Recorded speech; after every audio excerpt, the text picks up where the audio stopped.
নির্বাচনে জয়লাভ করেছিলেন।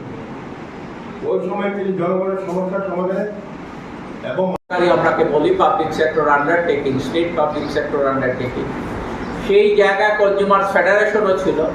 তারা একটা সংগঠন তৈরি করেছিলেন, Tripura autonomous and semi government employees coordination committee, টাসেক নাম দিয়ে।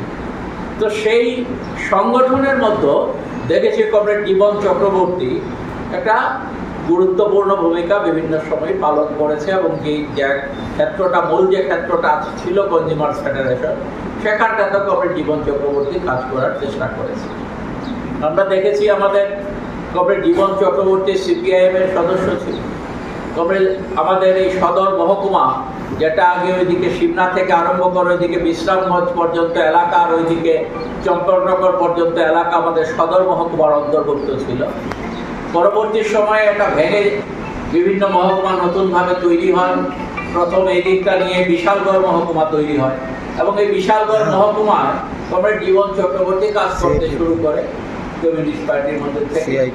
এবং সেখানে দেখেছি একটা বিষয়, যে কমরেড সেক্রেটারি ছিলেন বিশালগড় মহকুমার নতুন বিভাগীয় কমিটি তৈরি হবার পর কমরেড গোরা চক্রবর্তী।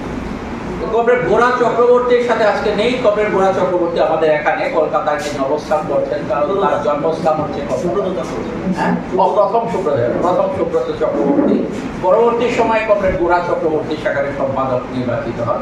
তো কমরেড গোরা চক্রবর্তী রাবার শ্রমিক ইউনিয়নের মধ্যে কাজ করতেন। কমরেড জীবন চক্রবর্তীও CI2-তে যুব আন্দোলন ছেড়ে দিয়ে যখন CI2-র কাজে অংশগ্রহণ করে, তখন একসাথে তারা অনেক দিন দেখেছি একসাথে কাজকর্মের মধ্যে অংশগ্রহণ করছে। নির্বাচনে জয়লাভ করেছিলেন। ওই সময় তিনি জনগণের সমস্যার সমাধানে এবং